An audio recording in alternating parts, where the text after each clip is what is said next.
1978 থেকে 1988 এবং 1993 থেকে 2018 ত্রিপুরার ইতিহাসে এক গভীর ক্ষত। কারণ এই দুই দশকে সিপিআইএম এর কয়েক কলঙ্কিত অপশাসনের সাক্ষী থেকেছে ত্রিপুরার মানুষ। ক্ষয়, খুন, ধর্ষণ, হিংসার মতো ঘটনায় নরক যন্ত্রণা ভোগ করেছে ত্রিপুরাবাসী। গয়ে গণতন্ত্রকে হত্যা করা হয়েছে রাজনৈতিক ক্ষমতার জোরে। তৎকালীন সিপিএম সরকারের দুর্নীতিকে দেখে স্তম্ভিত হয়েছিল গোটা দেশ। বামেদের ঘয়ে ঘুষখোর নেতারা ওয়ায় কাঙাল করেছে ত্রিপুরাকে। চয়ে চীনভক্ত বামেদের শাসনে ত্রিপুরায় ঘটেছে একের পর এক দেশবিরোধী কাজ। মানুষকে বোকা বানাতে ছয় ছলচাতুরি করে নোংরা রাজনীতিতে মত্ত হয়েছে সিপিএম। আর বর্গীর জয় জনগণকে তাদের ন্যায্য প্রাপ্য থেকে বঞ্চিত করা হয়েছে দিনের পর দিন।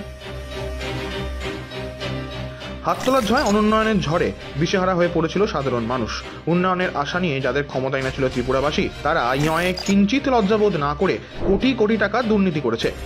রোজভ্যালি, খাদি কিংবা পিডাব্লিউডি দুর্নীতি, টয়ে টাকা লুটের ঘটনায় বামেরা ক্লাসে সবসময় ফার্স্ট। তাই ঠয়ে ঠকবাজি সিপিএম এর শাসনে অন্ধকারে ডুবেছিল গোটা ত্রিপুরা। সেই কারণে 2018 সালে ডয়ে উন্নয়নের ডাক দিয়েছিল ত্রিপুরাবাসী।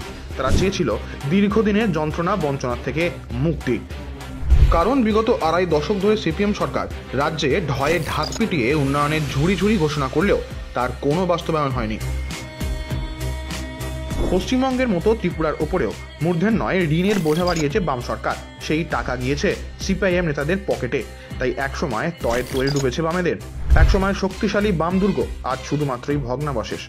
দুর্নীতির চূড়ায় উঠতে উঠতে ঠয়ে থামতে ভুলে গেছিল সিপিআইএম। দয়ে দাঁড়ান আর একটু, যাচ্ছেন কোথায়? ধয়ে ধর্মের রাজনীতিতেও এগিয়ে বামেরাই। কারণ না হলে সন্ত্রাস আর অরাজকতায় জনগণকে ভয় দেখানো সম্ভব হতো না। তাই তো সিপিএম নেতারা পয়ে পাঞ্জাবি পরে ফুলবাবু সেজে ঘুরে বেড়ালেও উন্নয়নে ফয়ে ফেল করেছে।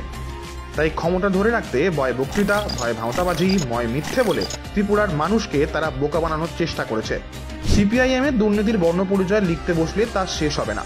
কিন্তু 2018 সালে ত্রিপুরাবাসী সিপিএম এর অপশাসনের যোগ্য জবাব দিয়ে তাদের বর্ণপরিচয় চন্দ্রবিন্দুর চাঁদ লাগিয়ে দিয়েছে।